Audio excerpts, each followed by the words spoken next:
Fala, galera, sejam... Não, Samela, tem o seu nome bonitinho, entendeu? Fala, galera, meu nome é Samela e sejam muito bem-vindos e bem-vindas ao nosso canal. Não, ao nosso canal não, ao nosso culto. Nossa igreja? Nossa igreja. Nossa igreja, isso.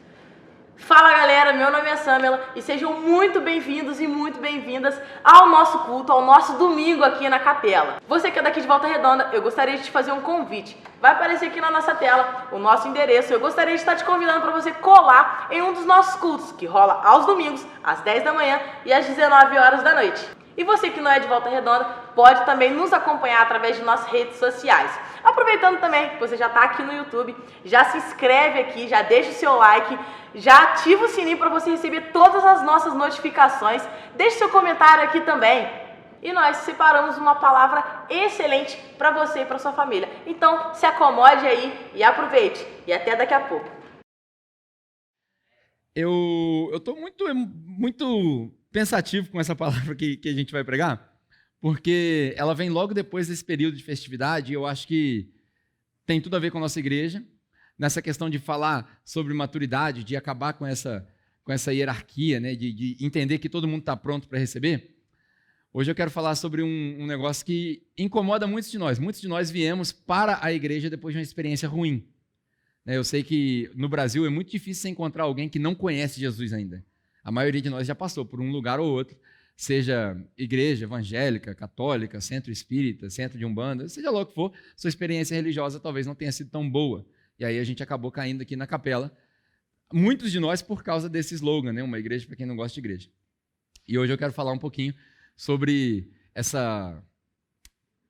Como é que eu posso dizer sem ofender ninguém, né? Deixa pra lá. Eu vou colocar um vídeo aqui que você vai entender. O vídeo é o começo... Cara, esse vídeo é uma piada, obviamente, né? Você vai entender. Mas é baseado nisso daí que eu vou tirar as ideias do que a gente vai falar hoje. Tá? São 3 minutinhos. Dá uma olhada aí. Vai passar aqui e aí já eu volto com a palavra. Você vai ver agora uma história muito estranha. Ela envolve um homem que se diz pastor evangélico, a vizinha dele e o marido da vizinha. Acompanhe só. A casa no bairro de Vila Nova de Colares, na cidade de Serra Grande Vitória, virou o centro das atenções. É onde mora um pedreiro que também se diz pastor. A vizinhança desconfia. Que é esquisito, é? Nunca vi falar que existia que o pastor tem direito nessas coisas. Essas coisas significam casos extraconjugais. O pedreiro pastor é Justino, de 50 anos. E foi na Bíblia que o pastor viu que poderia ter outras mulheres. Gostaria que alguém provasse para mim, biblicamente, aonde foi proibido um homem ter mais de uma mulher. Pouca gente frequenta os cultos do pedreiro que se apresenta como pastor. Umas 12 pessoas nas contas dele mesmo.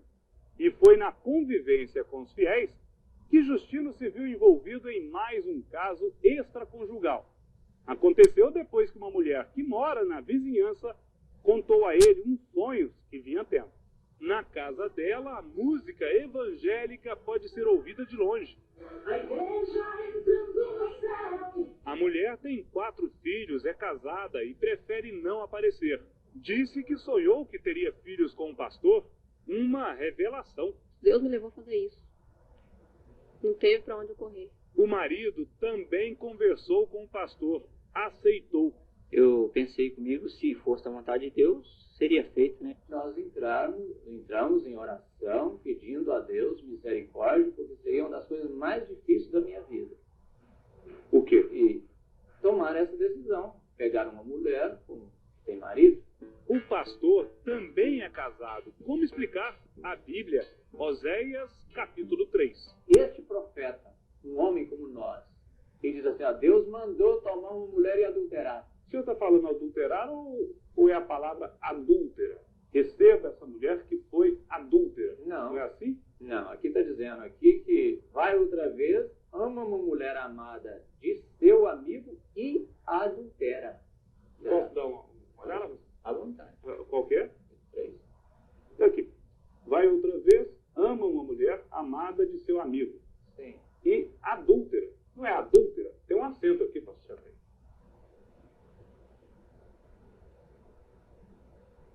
alguma interpretação equivocada?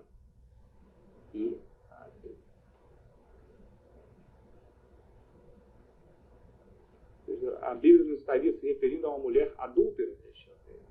E não para que o senhor adulterasse? Ah, tá. Inclusive foi bom nós estarmos mexendo nisso aqui, porque uma coisa chama a outra, né? Por isso nós precisamos da direção do Espírito.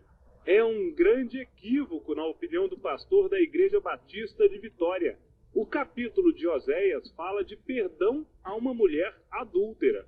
A Bíblia também é clara com relação às obrigações de um pastor. Um pastor ou um bispo deve ser irrepreensível e deve ser marido de uma só mulher.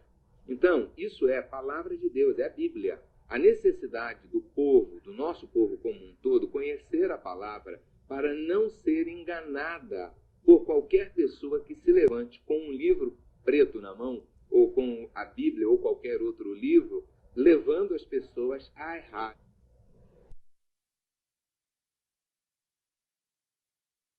Uma das lições que eu tiro disso daí é que a gente precisa aprender português, né?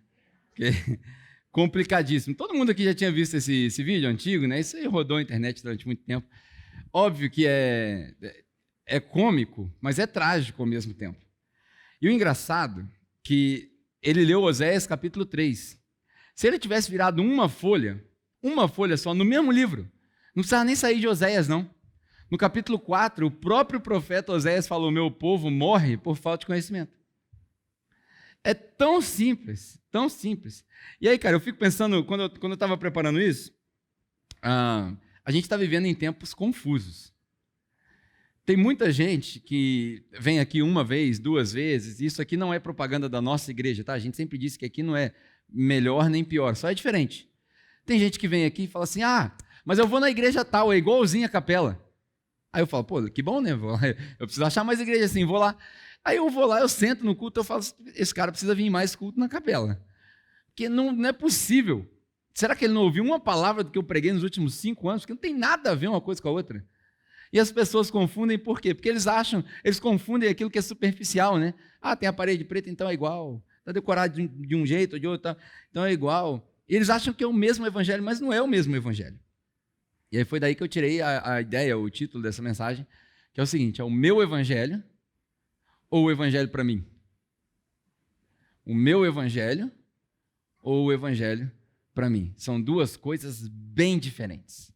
Bem diferentes, bem gritantes. O evangelho, ele até pode ser individualizado, personalizado. Ele só não pode ser adulterado. Você consegue perceber a diferença? Porque tem algumas pessoas que sofrem, por exemplo, com um problema de depressão, você pode ter certeza que o ponto de partida dele para encontrar com Jesus vai ser depressão. E muitas pessoas que têm, por exemplo, casos de depressão, eles vão se dedicar a vida inteira com o evangelho a buscar pessoas que tenham depressão para curá-las da depressão. Pessoas que vêm do mundo das drogas, eles vão fazer a mesma coisa. O ponto de encontro deles é mas o destino é sempre o mesmo.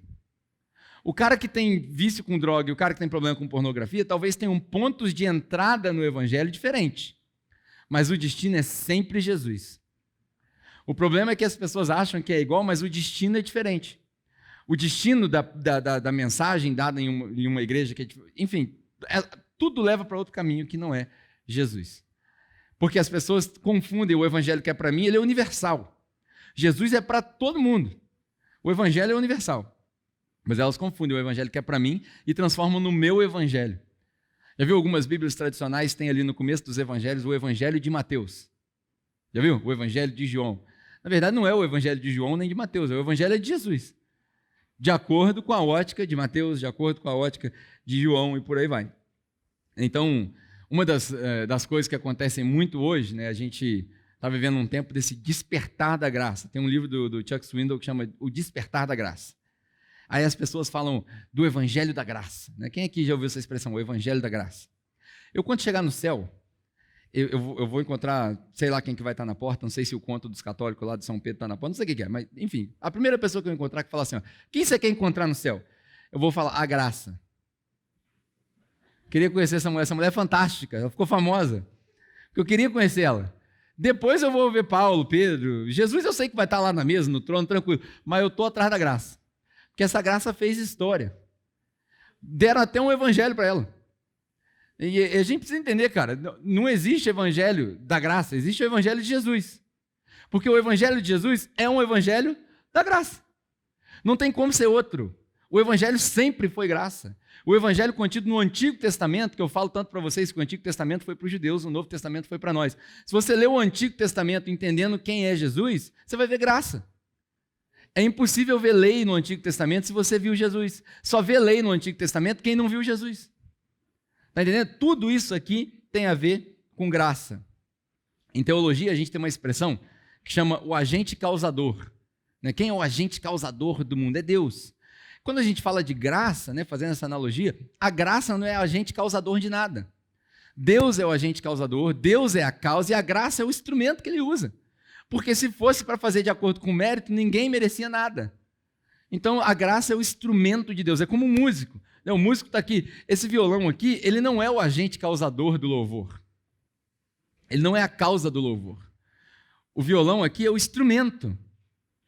O agente causador é o músico que está tocando. O músico, sem o instrumento, ele continua sendo músico. Ele faz música com a voz, com a mão, com palma. Agora, o instrumento sem música, ele é nada.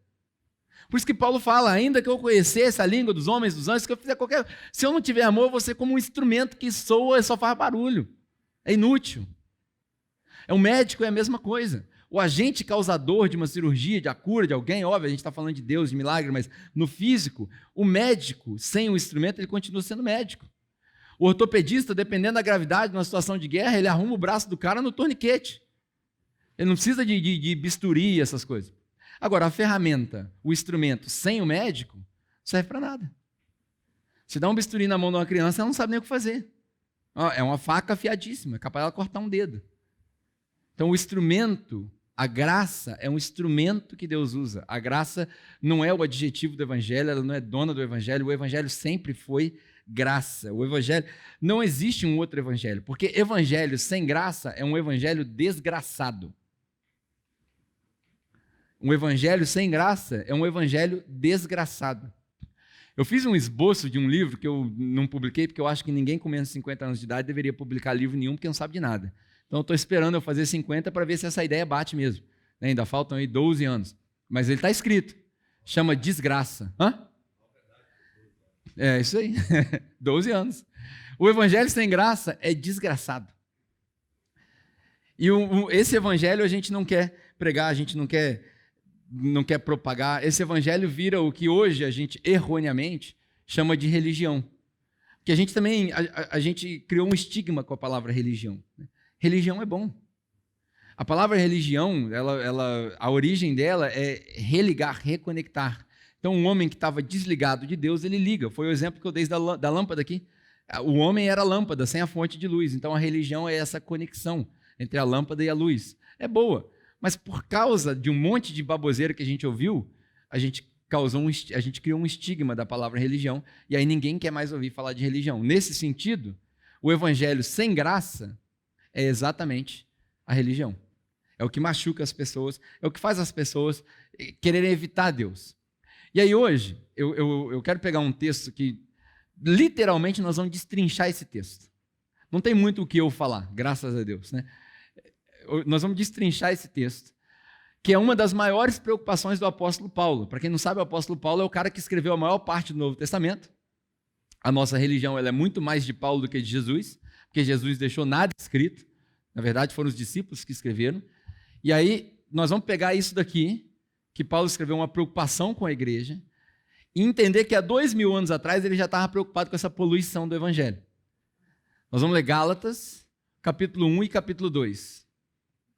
2 capítulos inteiros de mensagem hoje. Nós vamos estudar. A propósito, enquanto você abre aí, eu estou pesquisando um dia, não sei se quarta ou quinta-feira, mas a gente vai começar aqui uma roda de estudos aqui na igreja. Então a ideia, eu ganhei uma mesa, que infelizmente só vem para a igreja ano que vem, mas é uma mesa que cabe umas 12 pessoas sentadas. Olha o profético aí. Cabe umas 12 pessoas sentadas. Cabe mais, na verdade, eu estou brincando. E aí nós vamos colocá-la aqui no meio, e num dia da semana, talvez quarta ou quinta, e aí nós vamos sentar, abrir Bíblia, ler Bíblia e receber Bíblia. Então nós vamos fazer isso daqui. Talvez essa semana a gente comece quarta ou quinta, não sei ainda, vou avisar a galera. é um ambiente para você vir orar e a gente estudar a palavra, né? Estudar a palavra pedaço por pedaço. Tinha esquecido de avisar isso. Mas vamos lá, Gálatas, capítulo 1. A gente vai começar a ler do versículo 6 em diante, tá? E aí eu vou lendo e parando, fazendo algumas observações. A gente vai até o capítulo 2, vamos pular alguns pequenos pedaços da viagem de Paulo aqui, mas é isso. Gálatas, capítulo 1, versículo 6. Paulo diz assim: eu me admiro que vocês estejam abandonando tão rapidamente aquele que os chamou pelo quê? Pela graça de Cristo, para seguirem outro evangelho, que na verdade nem é evangelho. Olha aqui Paulo falando exatamente o que a gente acabou de falar. Eu estou de cara, Paulo está falando assim, eu estou de cara com a velocidade. Paulo muito provavelmente estava pensando o seguinte, cara, 2 anos atrás eu estava aí. Agora eu não estou acreditando que vocês estão abandonando aquele que os chamou. Quem é esse que chamou eles? Vocês estão abandonando Jesus, que chamou vocês pela graça dele. Vocês estão abandonando Deus. E ele chamou vocês como? Ele não chamou vocês nem por obediência da lei. Ele não chamou vocês por quão bonzinho vocês são. Ele chamou vocês pelo quê? Pela graça, o instrumento, a corda que Deus usa para puxar aqueles que ele chamou. Chama graça. Se Deus fosse boiadeiro, nele jogava e...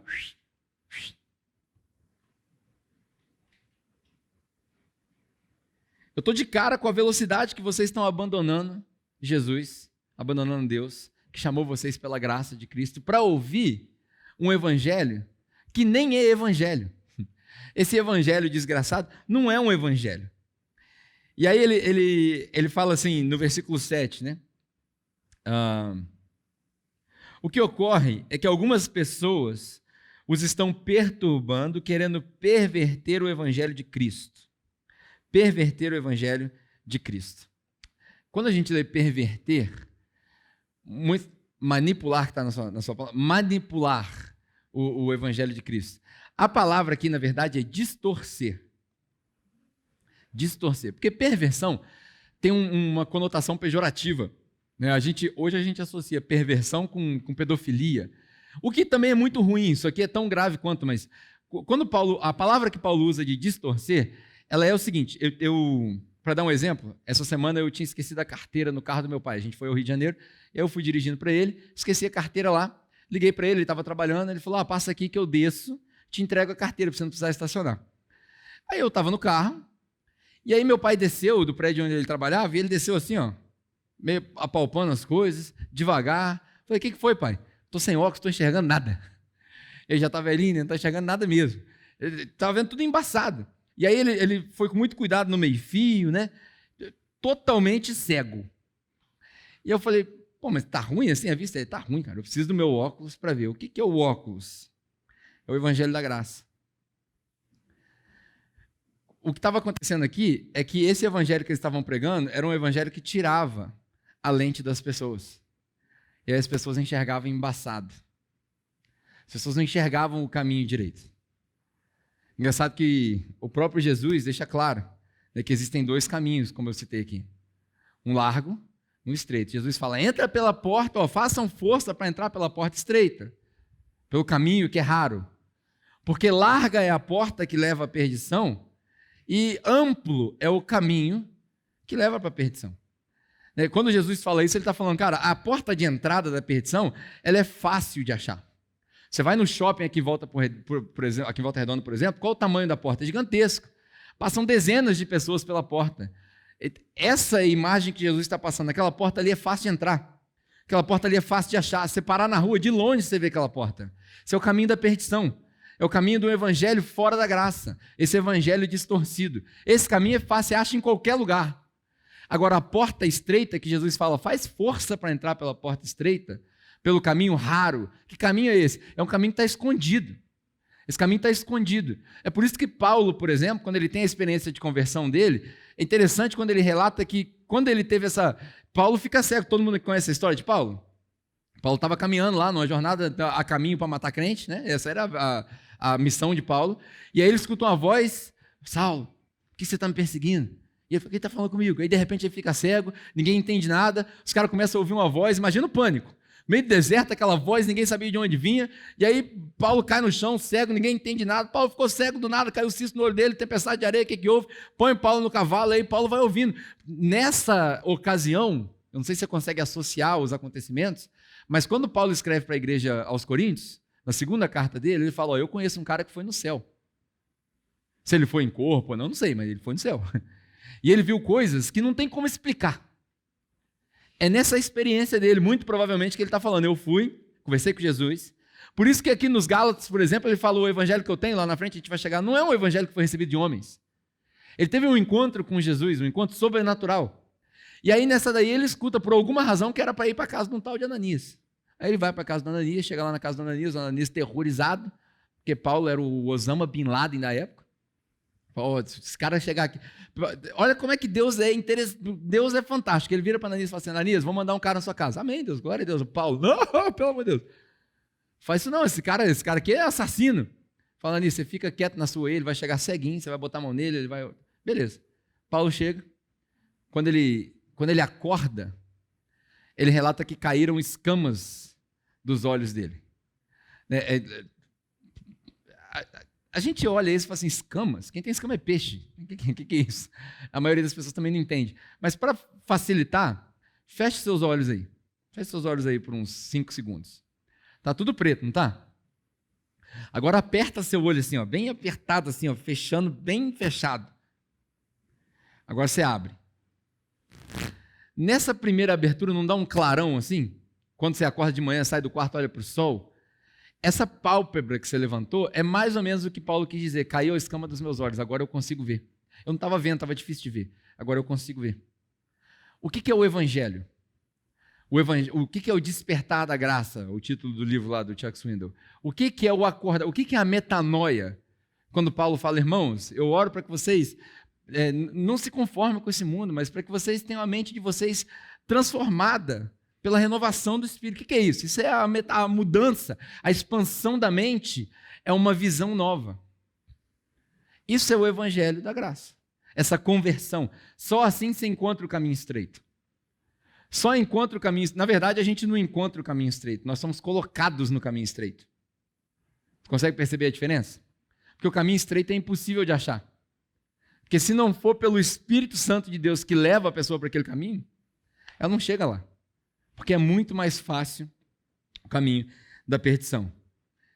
O evangelho distorcido, né? E é isso que Paulo quer dizer. Aí no versículo 8, ele diz assim, mas ainda que nós, ou um anjo, versículo muito famoso, né? Vem aqui e pregue um outro evangelho diferente daquele que nós pregamos, muita confiança que Paulo tinha para falar isso aqui, né? Ó, eu preguei um evangelho, eu sei o que eu estou falando, cara. Eu sei o que eu estou falando. Pra vocês terem uma ideia, né? Aqui lá para frente, a parte que nós vamos pular desse texto, mas fica de dever de casa, Paulo fala que quando ele teve essa visão com Jesus, ele não foi falar com ninguém. Ele teve uma visão tão extraordinária que ele falou assim, não quero falar com ninguém, vou me isolar. Daí ele fica isolado 3 anos, ele vai para o deserto e fica orando. A gente está falando aqui de orar 10 minutos, 15 minutos, meia hora. Paulo passou 3 anos meditando, falou assim, deixa eu ver se é isso mesmo. Deixa eu analisar as escrituras.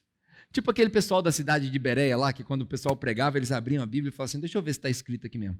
Paulo pegou todo o conhecimento que ele tinha, porque ele era o cara, ele era o melhor estudante de um professor famosíssimo, chamado Gamaliel, manjava de tudo, e aí ele começou a analisar, muito provavelmente pegou os pergaminhos que ele tinha, que era um estudioso, tinha dinheiro, era patrocinado. Rapaz, não é que esse negócio, não é que esse tal de Jesus é o Messias mesmo, que nós estávamos esperando. E ele passou 3 anos meditando naquilo, tendo essa confirmação. Depois de 3 anos ele vai em Jerusalém. Aí ele fala, não encontrei com muita gente não, encontrei com o Tiago, o João, muito rápido ali, o irmão de Jesus, coisa rápida.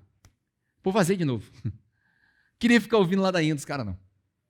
Ele fala que ele pregou para os influentes, né? A gente vai chegar lá.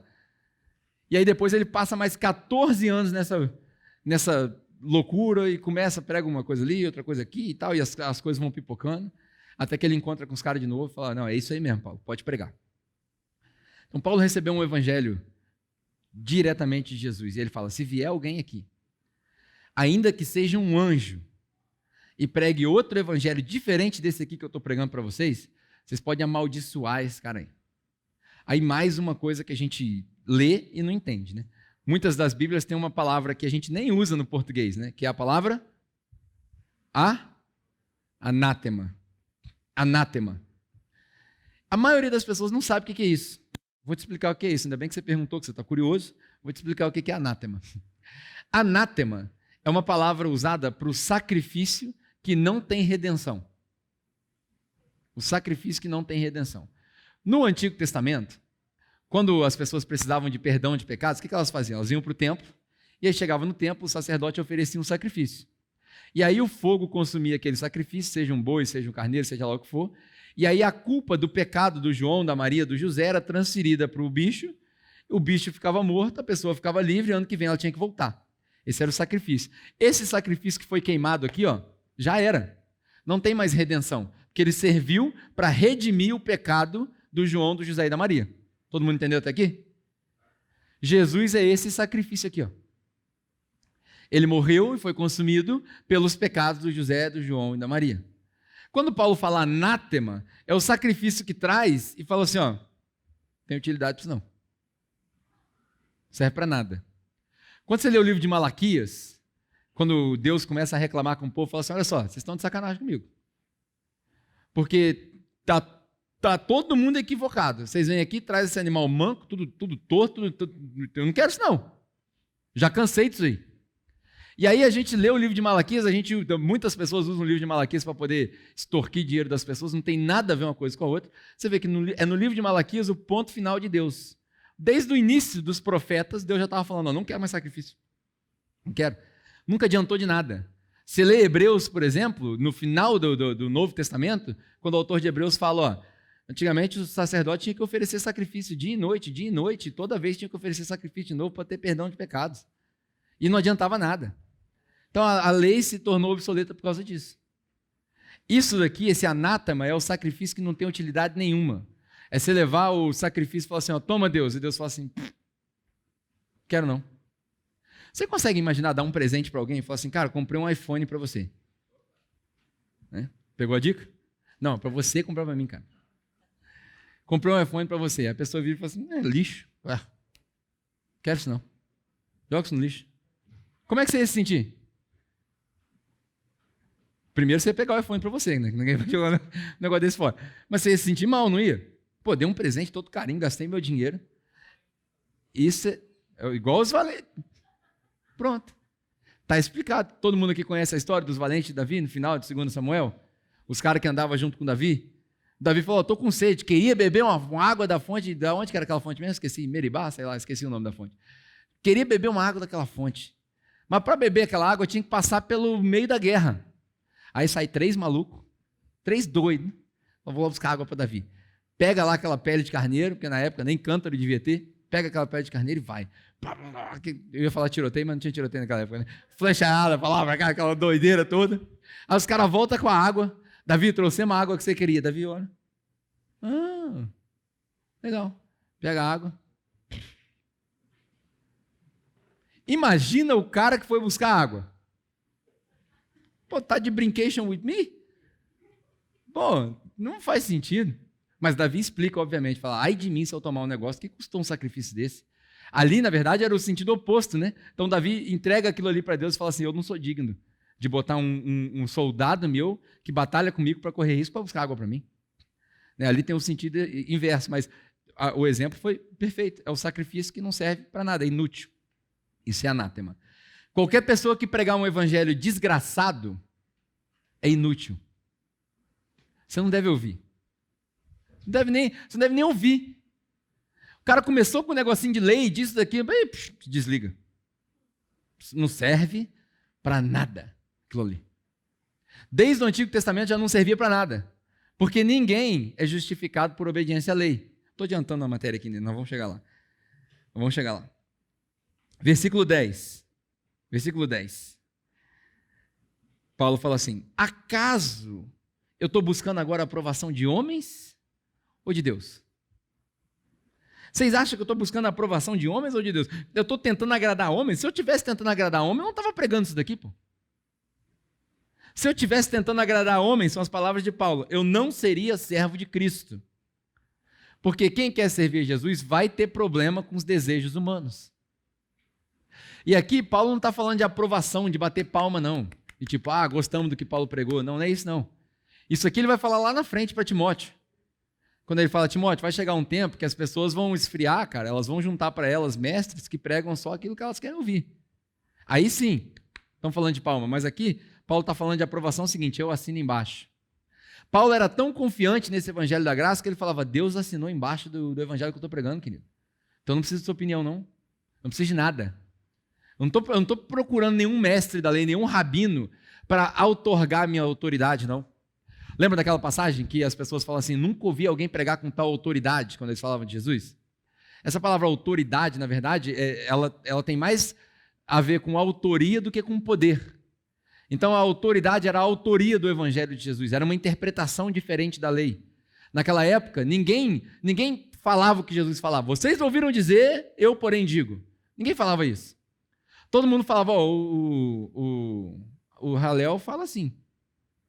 Então é assim que é a lei. Ou o Gamaliel fala assado, ou o Nicodemos já fala de outro jeito. Era assim. Ninguém tinha autoridade, autoria do evangelho. Aí Jesus chega com um evangelho novo.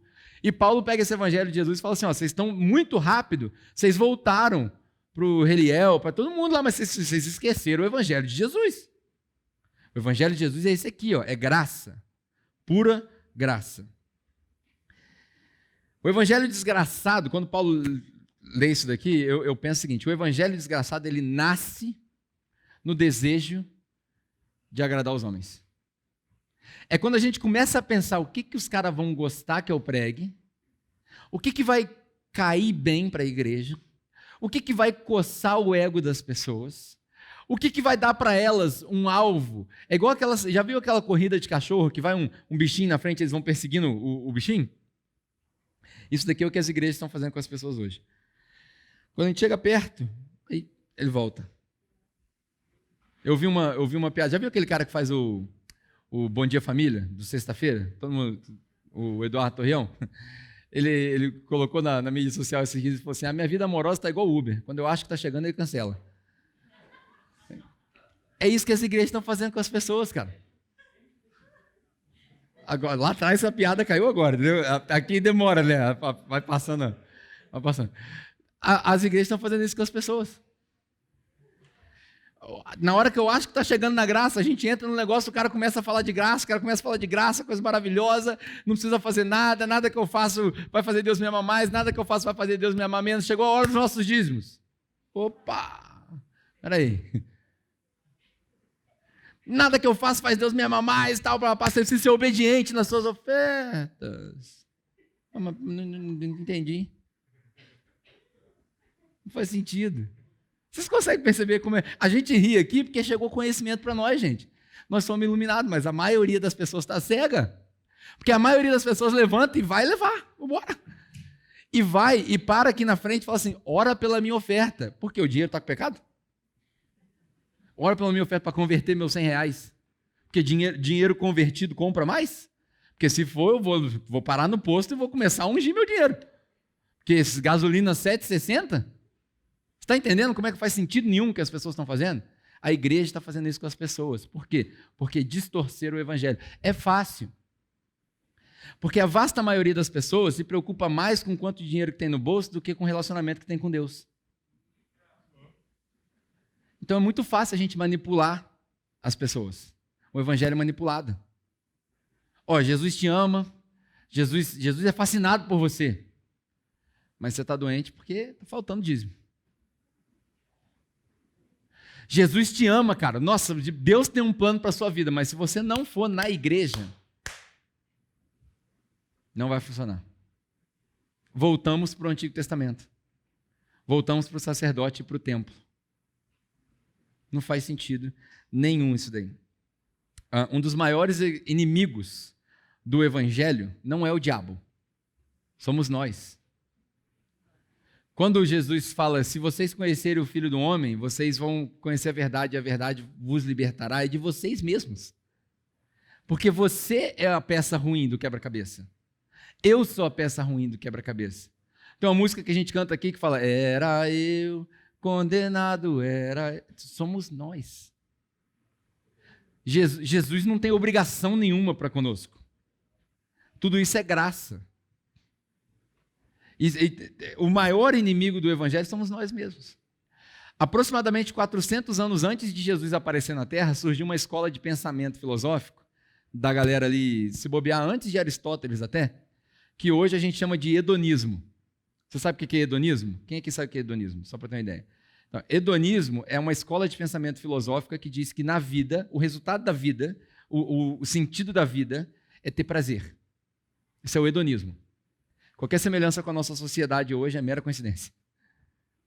Quanto mais, a filosofia inteira do hedonismo é mais prazer e menos dor. Se eu puder na minha vida inteira evitar a dor e aumentar o prazer, eu vou ter uma vida com sentido. O que não é ruim, não. Ninguém aqui gosta de sofrer. Ninguém gosta de sofrer. Isso não é ruim. Mas isso depois foi sendo disfarçado.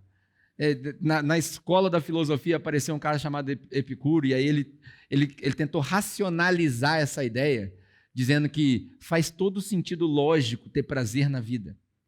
E aí, a partir disso, passaram-se milhares de anos e a nossa sociedade foi sendo formada. Quando Jesus chega no cenário, essa escola de pensamento já era oficial há uns 500 anos, mais ou menos. Então, Jesus teve que lutar contra uma mentalidade. É por isso que quando Jesus fala, no mundo vocês vão ter aflições, isso aí choca. Porque nenhum rabino ia ensinar isso. Porque para o judeu, prosperidade, saúde, bênção era sinal de parceria com Deus. Aí chega Jesus com uma autoridade nova, com uma autoria nova, com um evangelho novo, com boas novas diferentes, fala, não, vai ficar ruim para vocês. Não, mas o sentido da vida é ter prazer e menos dor. Aí Jesus fala, todo aquele que quiser me seguir vai sofrer perseguição. Mas não faz sentido. Lógico, não faz sentido nenhum lógico. Jesus senta no pé da montanha, e aí diz a lenda que aquilo era um sermão, mas pode ter sido várias falas compiladas. Ele fala, bem-aventurados são os que sofrem. Não. Peraí, Jesus. Não, bem-aventurados somos nós, judeus, que temos tudo. Não, bem-aventurados são os que estão fome, os famintos. Não, Jesus, mas pão, sustento. Não, bem-aventurados são os que têm sede de justiça e são perseguidos. E quando eles te perseguirem, vocês oram por eles. Não, Jesus. Porque é olho por olho, dente por dente. Não. Se baterem do lado, você dá o outro. Se pedir para andar uma, você anda duas. Se te pedir a sua roupa, você tira toda ela e passa frio você, para dar para eles. Pendurado na cruz, Jesus passava pela última angústia dele, um ladrão de um lado, outro ladrão de outro. Um começa a acusar, você não é filho de Deus? Desce daí. E o soldado zombando vira o outro ladrão para ele e fala assim, cala a boca, rapaz, esse cara aí não fez nada. Nós temos razão de estar aqui. Ele não. Jesus, quando você chegar no céu, dá uma moral aí, lembra de mim. Aí Jesus olha para aquele cara com compaixão, olha para o outro com compaixão. Os dois receberam compaixão de Jesus, mas um recebeu perdão, vida eterna e promessa. Por quê? Porque esse aqui teve graça revelada para ele. E ele fala, ainda hoje você vai estar comigo no reino. Isso é graça. O que ele fez para merecer? Nada. Fez nada. Isso é graça. O hedonismo, ele foi se desenvolvendo, olha que interessante. Pelo menos o lado de cá do mundo, né, da África para cá, o lado ocidental do mundo, ele foi altamente influenciado pela cultura americana. Certo ou não? Tudo que a gente tem aqui é americano. Né? A gente usa calça jeans. O que é jeans? É uma calça que foi inventada nos Estados Unidos, muito provavelmente pelos lavradores, para que não batesse a colheita ali e não machucasse a canela. A gente dirige carro da Ford, né? Ford. Chevrolet não é americano, né? Chevrolet, nem sei como é que é Chevrolet. É americano, General Motors, né? Tudo é americano. Na nossa televisão, a gente assiste Netflix. A gente escuta Spotify. Tudo é americano, não tem nada brasileiro. A gente foi altamente influenciado. Sabe qual a outra influência da cultura americana? 1776, documento da Proclamação da Independência. Thomas Jefferson escreve um documento que virou histórico e que fundamenta a sociedade ocidental. Nele está escrito no primeiro parágrafo que todo homem foi criado de maneira igual e recebeu de Deus os seguintes dons, ou presentes, ou privilégios: a preservação da vida, a liberdade e a busca da felicidade. Não! Deus deve ter gritado lá de cima. Vocês não entenderam nada. Tudo bem, ninguém quer ser triste na vida, ninguém quer viver deprimido, mas esse não é o objetivo da vida, e eu não criei os homens iguais para que vocês estivessem brincando de ser feliz na vida. Eu criei vocês não pela busca da felicidade, mas para a busca da verdade. A busca da felicidade, ela é muito superficial. Felicidade passa, felicidade é circunstancial. Você está bem, você está feliz, você está mal, você não está feliz. É muito difícil ser feliz sem dinheiro no banco. Muito difícil. Tem gente que fala assim, eu conheço um monte de gente que é pobre e é feliz. Eu conheço pouquíssimas. Pouquíssimas. Gostaria que você me apresentasse essas pessoas. Porque, cara, é um sofrimento desgraçado. Fala, vamos ser realistas, gente. Pô, o cara passando necessidade sem ter o que comer, não tem, é muito difícil tirar um sorriso do rosto dele. As pessoas que sorriem numa condição dessa é porque não conhecem condição melhor. Estou certo ou não? A gente fala assim, não, mas na África é assim, é porque na África eles não conhecem uma condição melhor. Você traz um cara para cá, aí você vai passar vergonha na hora que você reclamar, obviamente. Você fala, pô, o cara não tem nada e eu vou reclamar disso tudo. Mas comparar dois contextos diferentes é desleal. É desleal. Esses dias eu vi um vídeo, por exemplo, de um negócio que chama condição 1. Não sei se você já ouviu falar, condição 1 de temperatura. A condição 1 de temperatura é a pior condição de temperatura que pode existir no planeta Terra. Acontece só na Antártica e lá as temperaturas são negativas, mais de 50 graus negativos, com ventos de mais de 100 km por hora. Na nossa mente é muito difícil de imaginar isso daí. Escuridão total, não tem luz, tempestade de neve para tudo quanto é lado, vento de 100 km por hora. Aí uma mulher foi demonstrar. Eles estavam num abrigo na Antártica, ela vai e abre a porta. Quando ela abre a porta, ela é empurrada pela porta, aquela ventania, aquele monte de coisa, entrando neve. A entrada do abrigo deles estava o chão congelado. Essa é a condição 1. Aí eu viro para o cara e falo assim, pô, você não aguenta um friozinho? Os caras na Antártica aguentam a condição 1. Pô, nunca fui na Antártica, filho. Meu corpo não está preparado para isso, não. Não tem como comparar as duas coisas. É desleal a gente fazer isso. Não é humano isso daí. Mas quando Thomas Jefferson escreveu esse documento, ele inconscientemente influenciou a sociedade ocidental inteira. E todos nós vivemos para isso. Se eu te fizer uma pergunta sincera, sem tirar nem pôr, eu vou te fazer a seguinte pergunta. Você acorda de manhã para ir trabalhar para quê? A maioria das pessoas vai responder isso. Para receber meu salário no final do mês. Para quê? Para comprar coisa. Nós, pobres, é para pagar conta, né? Mas os ricos, para comprar coisa. E essas coisas servem para quê? Para satisfazer a gente. Isso é hedonismo. São milhares de anos que nós estamos lutando contra isso. Ao passo que Paulo fala o seguinte, não, cara, você trabalha para você ter o que receber no final do mês, para quê? Para ter com que contribuir. Olha a mentalidade de Jesus, a mentalidade de Paulo. Você não trabalha para ganhar dinheiro para comprar coisa para você, você trabalha para ganhar dinheiro para ter com que contribuir. Porque no meio de vocês tem gente que não trabalha, tem gente que não está podendo, e aí nós vamos dividir com eles. A mentalidade é totalmente diferente. Aí no versículo 11, Paulo fala, esse evangelho que eu recebi, ele não tem origem humana. Está escrito aí na sua Bíblia. Ele não veio de origem humana. Como eu disse aqui, Paulo recebeu isso direto de Jesus. Esse evangelho da graça, você só consegue entender esse evangelho da graça sem receber de Jesus. Porque você vai em qualquer igreja, às vezes aqui na capela a gente vai falar besteira também, acontece, né? Nós somos seres humanos. Mas você vai na igreja, o que você recebe da minha boca, da boca do Pedro, né? De vez em quando eu converso com alguns mais antigos aqui na igreja, eles falam assim, quando Deus começa a falar, aí fica bom. Quando você começa a falar, fica ruim. Então, às vezes eu estou frustrado com alguma coisa, aí a gente vai naturalmente descontando na igreja. Isso é o homem falando. O que você recebe da minha boca pode ser eloquência, pode ser encheção de linguiça, pode ser blá, blá, blá, pode ser até bonitinho, mas é só isso. Agora, o que vem da boca de Deus, aí não. O que vem da boca de Deus aí é revelação, é poder. Aí isso aí não tem como correr, cara. O entendimento que Paulo tinha do evangelho era poder, não era palavra. Esse entendimento de palavra que a gente tem, de sentar aí e ouvir alguém pregar, isso aí é coisa nova. Isso é coisa de gente grega. Os hebreus não pensavam assim. O entendimento que Paulo tinha, ele fala, eu não me envergonho do evangelho, por quê? Porque o evangelho é o... Vocês estão precisando ler mais Bíblia, hein? O evangelho é o poder de Deus para a salvação. O evangelho não é a pregação que convence. O evangelho é o poder de Deus para a pregação. Enquanto você não entender o evangelho como poder, você não entendeu o evangelho. O evangelho é aquele negócio sem explicação, que você vira para o cara e fala assim, cara, não tinha como esse cara ser salvo. Esse cara não tinha salvação nenhuma. Mas é poder. Esse é o evangelho de Jesus. Aí no versículo 15 do capítulo 1, ele fala assim, ó. Deixa eu achar meu versículo 15 aqui, que arrancar ele da minha Bíblia.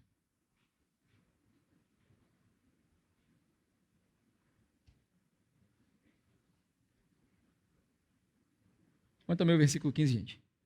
Aqui, pronto. Mas Deus me separou desde o ventre materno e me chamou por sua graça. De novo a graça aí, ó. Quando lhe agradou revelar o seu filho em onde?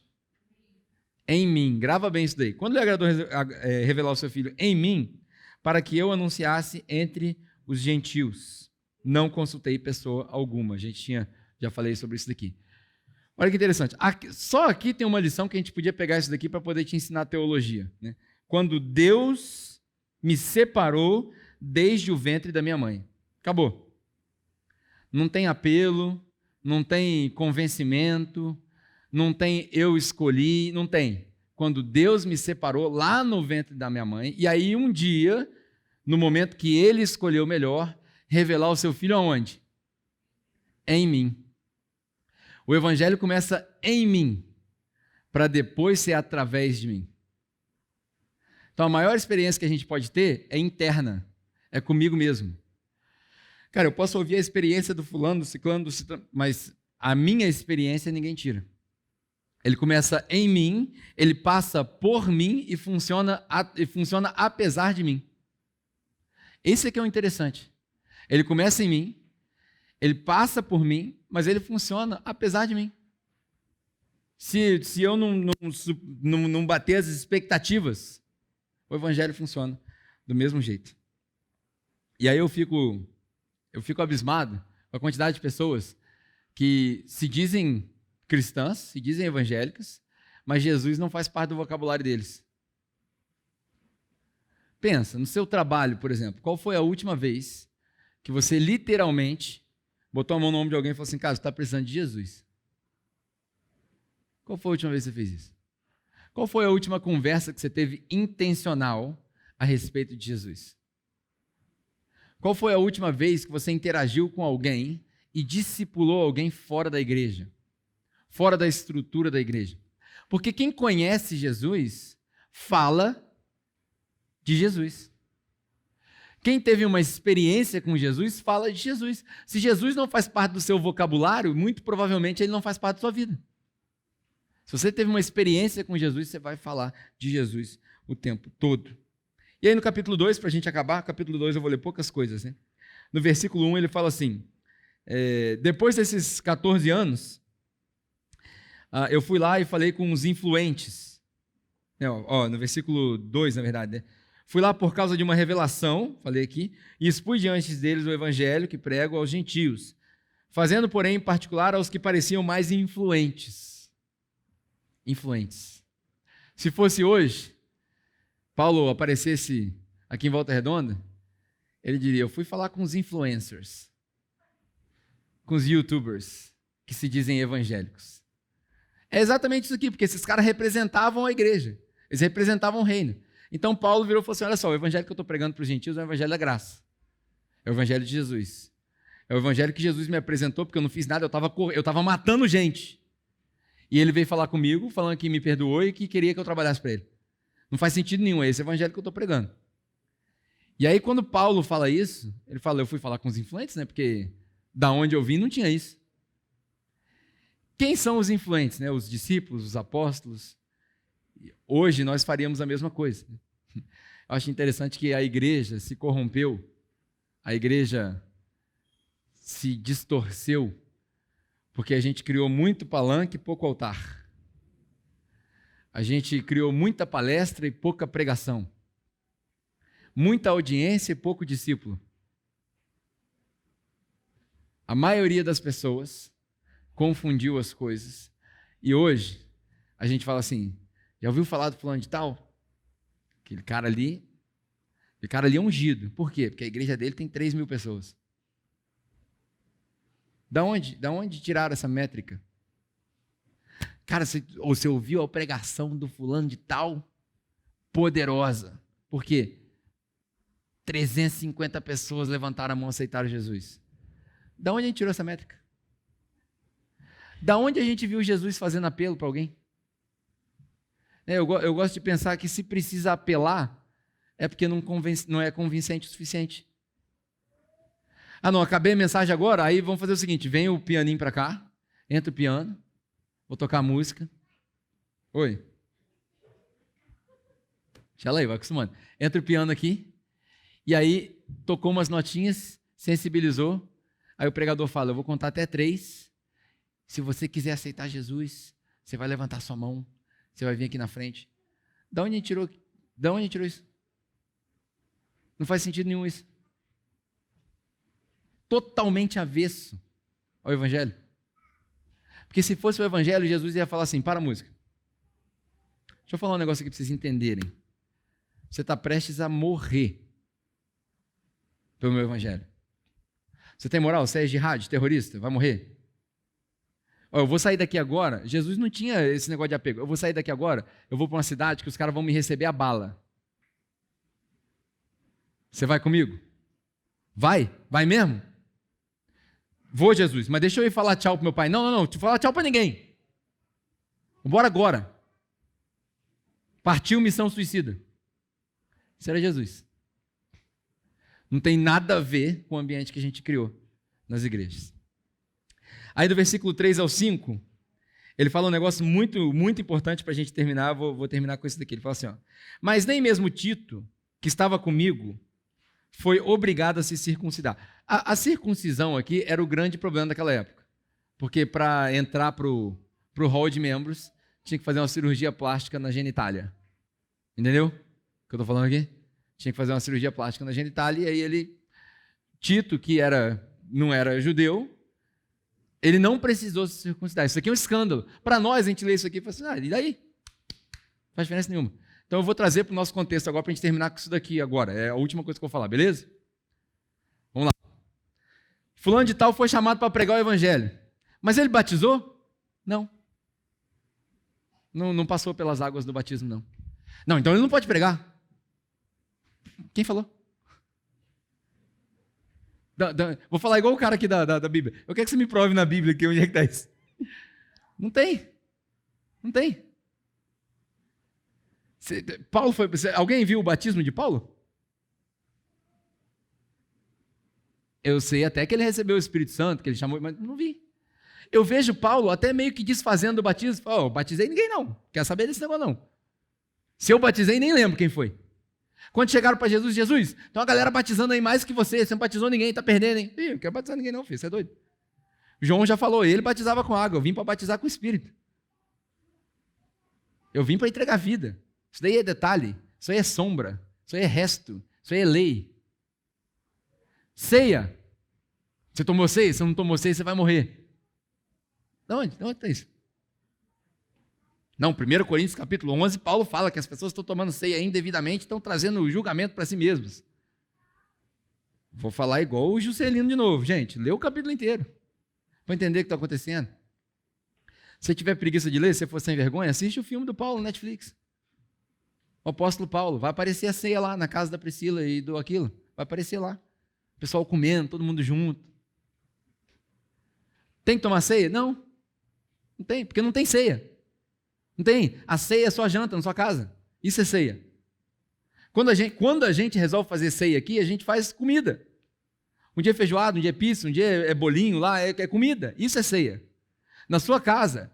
Por isso que Jesus fala, todas as vezes que vocês fizerem isso, façam-o em memória de mim. Até que eu volte. Quando Paulo recita 1 Coríntios capítulo 11, é o mesmo texto. Assim como eu recebi do nosso Senhor Jesus. Levanta o cálice, parte o pão. O que é isso? Isso é o símbolo da refeição do judeu. A refeição do judeu começa com pão, termina com vinho. É a mesma coisa na sua casa. Cara, faça essa experiência. Chama alguém para sua casa e fala assim, eu quero te chamar para ceiar comigo. E aí na sua casa, você prepara uma refeição com o melhor que você tem. E aí senta na mesa junto e fala assim, cara, eu estou muito feliz que você pode comer da mesma comida que eu. E eu quero celebrar Jesus porque a gente está comendo junto. Isso é ceia. Tem que batizar a pessoa? Não, não tem que batizar. Tem que ir na igreja? Não, não tem que ir na igreja. Esses dias eu conversei com um cara, o cara falou assim, mas eu sinto que eu não preciso ir na igreja. Eu falei, finalmente? Você entendeu? E aí a gente passa por essa fase, e isso é o mais interessante, a gente passa por uma fase que a gente fala assim, eu não preciso ir na igreja, aí desvia de tudo. Aí o cara passa um ano desviado, tudo fora, tudo errado, aí ele fala assim, rapaz, preciso voltar para a igreja. Por quê? Porque a igreja é a reunião dos santos, é onde você está, é onde você foi chamado para estar, gente. Esse espaço físico aqui é só uma ferramenta. Ir para a igreja não é ir para o espaço físico, é ir estar com seus irmãos. É passar um tempinho junto, ainda que seja pequeno, mais um tempinho no grupo de conexão, mais um tempinho lá fora, mais as amizades que você faz. Isso é ser igreja. Dízimo, oferta, precisa dar dízimo? Não precisa dar dízimo. Não precisa dar nada. Pedro, o que eu tenho que dar aqui na capela? Se eu resolver ser membro aqui da capela, você não tem que dar nada. Não tem que dar nada. Minha oração é que ninguém dê nada aqui, zero. Minha oração é de passar 3 meses no zero aqui. Imagina? Já pensou? A gente fala assim, irmãos, nós vamos cantar música aqui, vamos entrar na palavra, e chega o irmão e fala assim, onde é que é a oferta? Não, não tem, aqui não tem, a gente não quer oferta não. Meu sonho. Não queremos oferta não, porque já tem sobrando. De vez em quando chega um irmão aqui e fala assim, mas eu quero ajudar, eu quero dar R$1.000. Eu quero dar R$2.000. Para quê? Para derrubar essa parede aí que você falou. Quanto custa? A melhor coisa que tem é o cara chegar e falar assim, quanto custa? 5 mil. Tá bom, pode fazer. Acabou, ninguém precisa dar mais nada. Acabou. Quanto vai custar esse mês da igreja aí? 8 mil. Pode deixar comigo. Acabou. Não precisa pedir para ninguém não. Quando alguém insistir e quiser dar, aí você redistribui o dinheiro, dá para os outros, enfim, vai semeando, filho, vai semeando. Isso é igreja. Por quê? Porque Paulo fala, cada um dá de acordo com o que decidiu no seu coração. Porque Deus ama quem dá com alegria. Aí eu venho aqui, paro o culto, crio um momento de oferta para constranger as pessoas a dar oferta. Você consegue ver que não faz sentido? Ah, Pedro, mas se você não falar, ninguém vai dar nada. Eu sei, tem 5 anos que nós estamos vivendo essa miséria aí. 5 anos que não passa essa sofrência. É uma ciumeira, não. Tem 5 anos que a gente vive isso, cara. Adianta mudar? Não, porque senão vai distorcer o evangelho. Então, se você quiser dar, você dá. Se não quiser dar, você não dá. Se você quiser andar com a gente, fala assim, cara, eu estou junto, essa missão aí é fantástica. Vamos embora, estamos juntos. Não gostei muito ainda, não sei se eu estou certo. Está tudo bem. Está tranquilo, não há condenação para quem está em Cristo Jesus.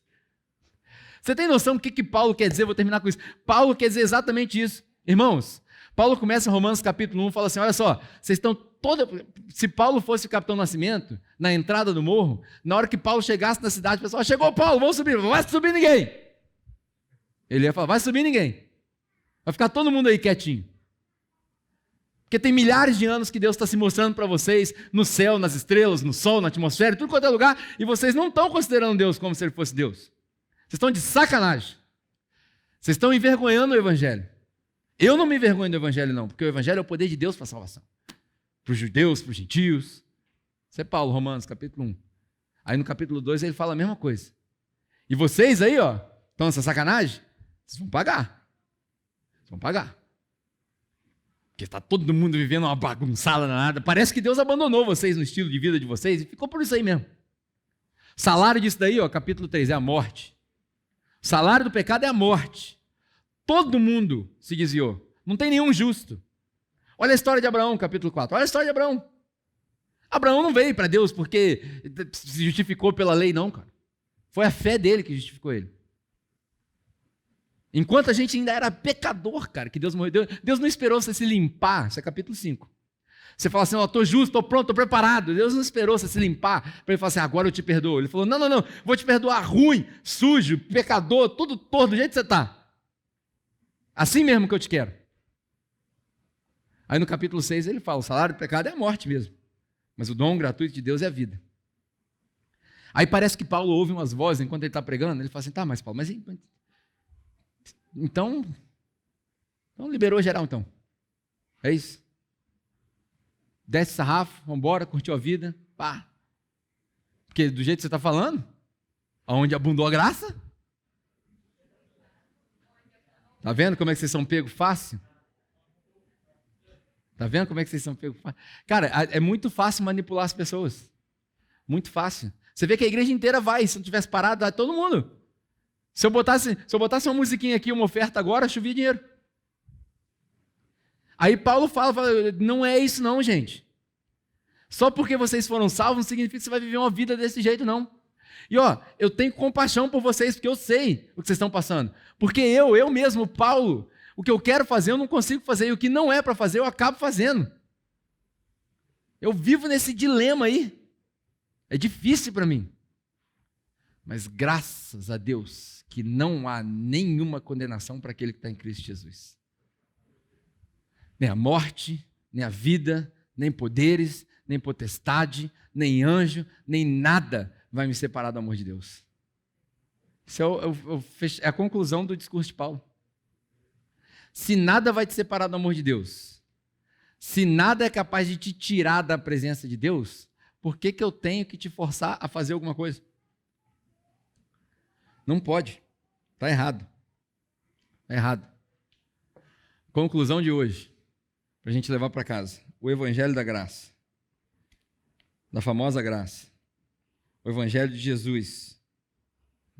No versículo 17 de Gálatas, Paulo fala, essa lei aí não justifica ninguém. E ele fala, eu não fui justificado pela lei, eu morri para a lei. Essa lei aí, ela me matou. Eu morri para a lei. Agora já não sou mais eu que vivo. Se Cristo vive em você, você não se apega a dinheiro. Se Cristo vive em você, você não fica preocupado com frequentar ou não frequentar a igreja. Você vai estar lá. Olha Jesus aos 12 anos de idade, gente. Quando ele se perde dos pais, os pais voltam para procurar ele. Olha a frase de Jesus com 12 anos de idade. Ele fala, vocês não sabem que eu tenho que estar na casa do meu pai, não? É tão óbvio, vocês se perderam porque vocês que estão desviados, demoniados. Eu estou na casa do pai. É óbvio. Para aquele que recebeu Jesus, para aquele que entendeu a graça, para aquele que foi renovado pelo Espírito, é muito óbvio. Não existe esse negócio de ficar longe. Porque é óbvio, é palpável. Cristo vive em mim. Se Cristo vive em mim, você vai se entregar por inteiro. Você não precisa de ninguém te manipular. Eu vou deixar um negócio aqui de dever de casa para nós, para a gente terminar nessa pauta aqui. Eu deixei aqui. Depois, na hora que acabar o culto, você pode vir aqui. Isso é um livro, não sei se você já comprou. A gente teve ele aqui um tempo na capela, a gente deu de graça, o Vitor deu 40 livros para nós e já acabou. Agora você vai ter que comprar, não tem jeito. Mas isso aqui é um código, depois você pode vir aqui, escanear, que vai ficar aqui na tela se você quiser, isso é um dever de casa. Esse livro que o Vitor escreveu é um catequismo moderno. É curtinho, talvez não seja novidade para você, mas ele fez 5 ou 6 vídeos no Instagram dele mesmo, onde ele vai falando do livro. Então você consegue meio que ler o livro sem ter o livro. E ele vai discutindo essas coisas. Uma delas é a questão de frequência igreja, dízimo, batismo, sei, tudo isso. É um catequismo moderno. Meu convite para você dever de casa, seu grupo de conexão, você fazer escaneia isso daqui, assiste, 1 por dia, faz seu devocional ali. Dá uma moral pro Vitor, ele está precisando, coitado. Dá uma moralzinha para ele, vai lá, faz um comentário. Vai ser bom para você. Acho que todo mundo deveria passar por um processo de limpeza desse. Por quê? Culto. O nome do livro, né? Esqueci de falar. O nome do livro é Jesus Sem Mais. Isso é graça. É só Jesus. O que precisa? Só Jesus, mais nada. Mais nada. Mas então eu posso... Cara, se tem Jesus, o resto é irrelevante. Só isso. Assim a gente aprende que culto não é show, discipulado não é consulta, pregação não é discurso. Se não for Jesus sem mais, não vale. É só isso, só Jesus, mais nada. Então meu dever de casa para você essa semana é esse.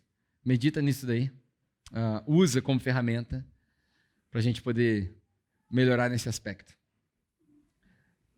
Evangelho sem graça é um evangelho desgraçado.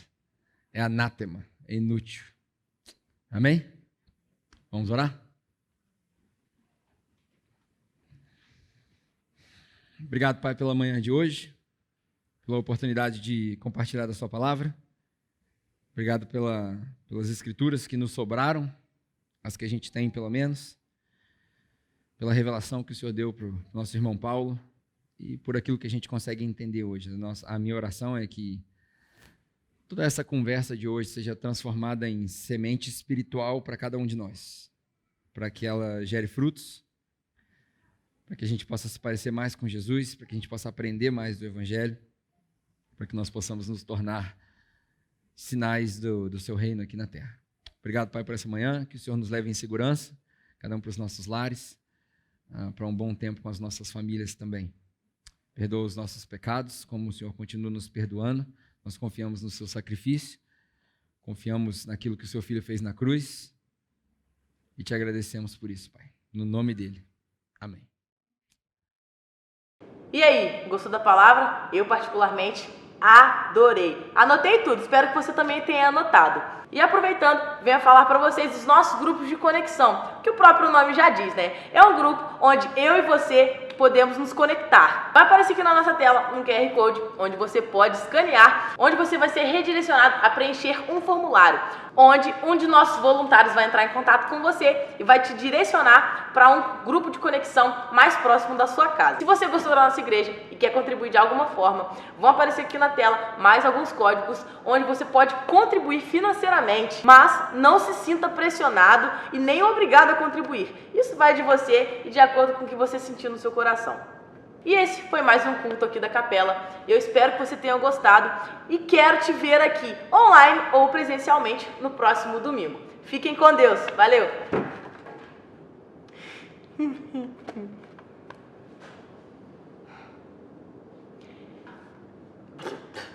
Conexão. Isso.